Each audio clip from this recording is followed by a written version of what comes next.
please welcome to tell you a bit about our work at the Trust, the incorrigible, the indefatigable, the incomparable, at times the impossible, Darshak Mehta.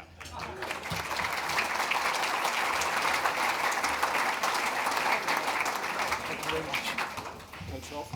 Coats off.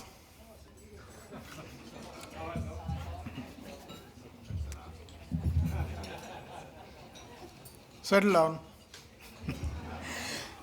Ladies and gentlemen, welcome. Mike Coward never saw me bat, thankfully. He did warn me that I was going from being a tail-ender to an opening batsman. He was referring to the order I have batted in previous LBW dinners. I was very hurt. I prided myself on possessing an on-drive of the grace and class befitting my batting god, Greg Chappell, the incomparable Greg Chappell, at least in a mirror. Yes, please feel free to laugh compassionately.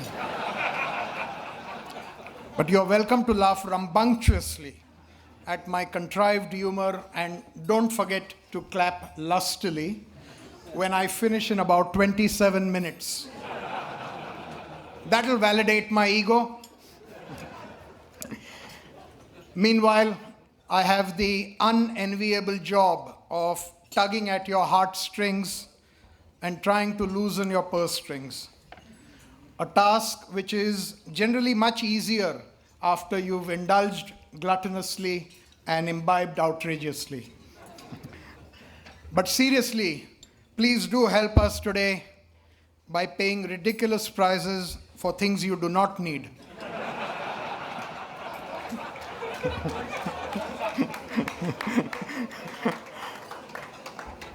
Try it, you'll love the feeling. And remember that we are a fairly unique charity. In fact, a sort of ghost charity, if you please. A charity without an office. A charity without a phone. A charity without an employee. A charity without any overheads. A charity without even an event organizer or a PR flack.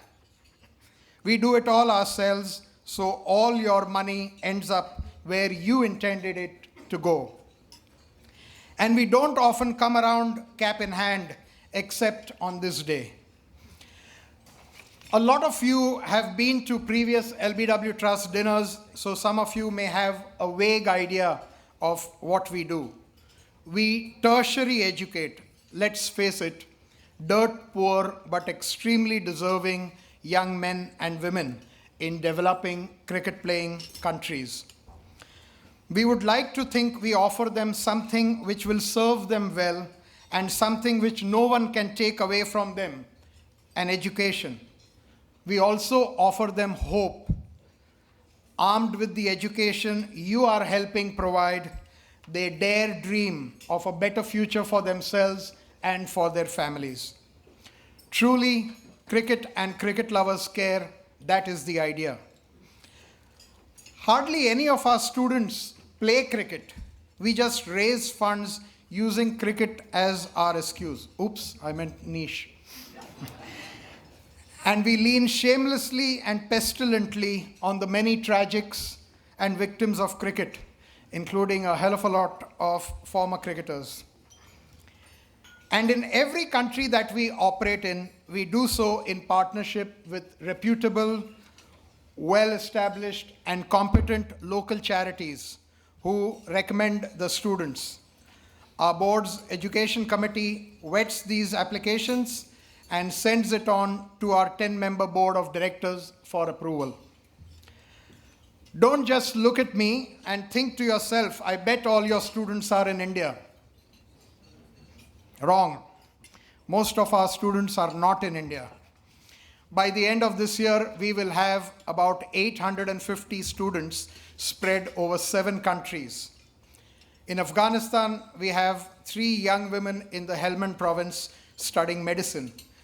In Uganda, we have 36 students. In South Africa, we have partnered with Sports Skills for Life Skills, a terrific Cape Town-based NGO. Then we have recently collaborated with the Citizens Foundation in Pakistan, a redoubtable charity that assists thousands of students. In Nepal, there is a unique institution being built currently by Patrick Price, an impressive teacher from Chatswood High School, and they will teach Nepalese students without smacking or humiliating them.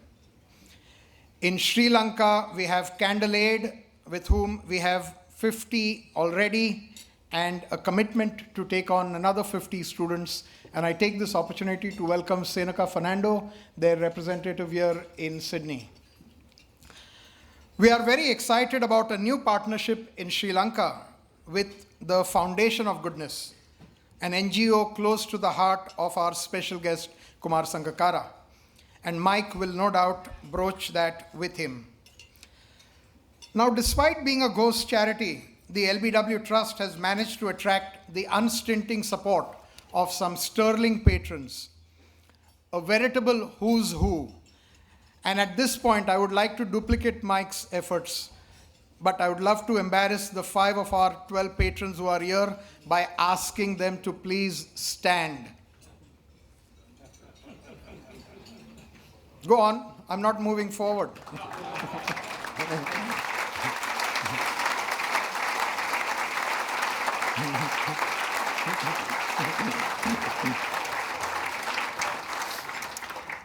Whilst all our patrons are extremely diligent, obliging, and highly responsive, though they hate taking my calls, I'm going to double out Malcolm Speed and Greg Chappell for special discomfiture this year.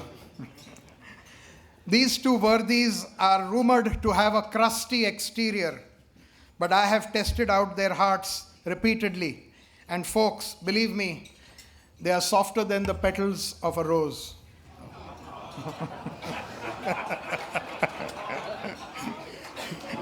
An old Indian exaggeration, hyperbolic. They are suckers for a hard luck story and have never said no whenever asked to go into bat for us. Well above and beyond the call of duty and anything reasonable. And they have both flown in from Melbourne, especially for this event, as they unfailingly do. Basil Sellers has recently flown in from Cap Ferrat on Côte d'Azur in southeastern France.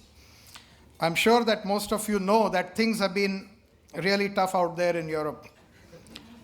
Basil has read about that too.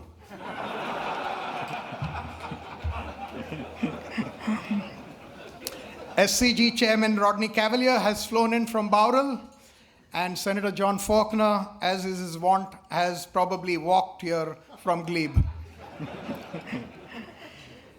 You could be forgiven for thinking that the LBW Trust is a fully owned subsidiary of Link Market Services.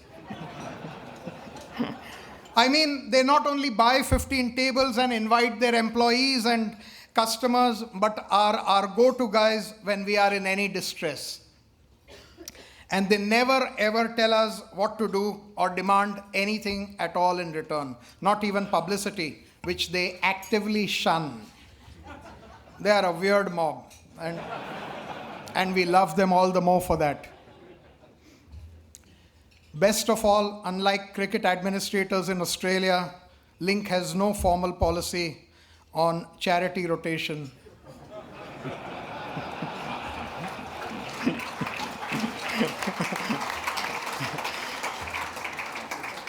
If there are any crazier cricket junkies than John McMurtry and Phil Malboa, I'd like to know them, particularly if they have hearts of gold and wallets to match. I know, I've used that line before, and it worked a treat last time. It mortified them. By the way, John, there's a terrific auction item in the program. You can make up for not bringing Deborah along. It's item 2. It's a lovely pearl necklace. And the room will be watching you.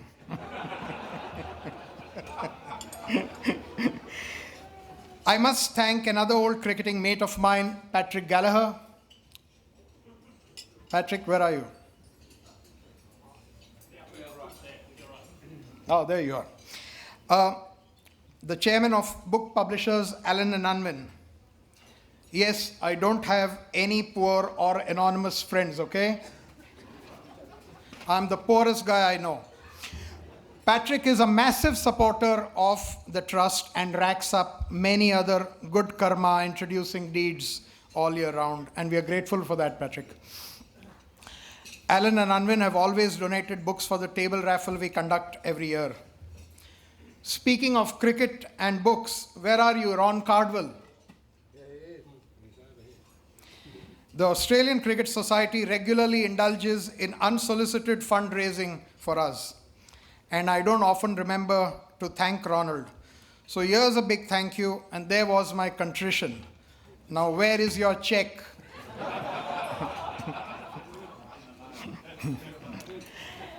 I'm particularly delighted, ladies and gentlemen, by the presence of a very modest, mild-mannered titan in our midst, the former CEO of New South Wales Cricket, and more importantly, the former Honorary Secretary cum Treasurer of the LBW Trust, Brian Hughes. Where are you, Brian?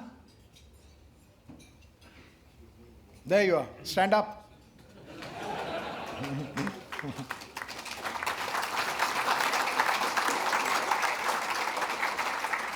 If I say I miss you, Brian, some of our current board members will flagellate me, but I will say it anyway. And finally, if I could please ask our board members present to quickly line up here and bask in your applause.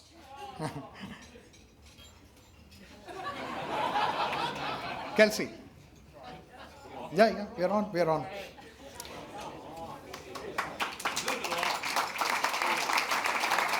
Ron, you understand English? Come on.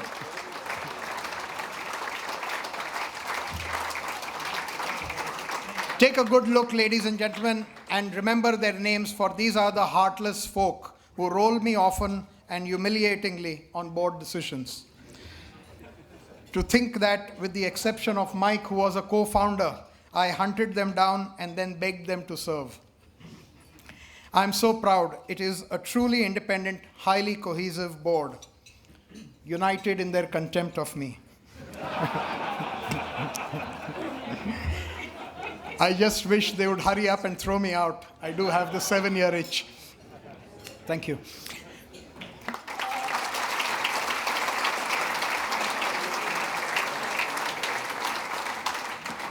My sincere thanks to each one of you for supporting us by coming this evening, and I'm sure Mitch and Kumar will make it a cracker night. Thank you.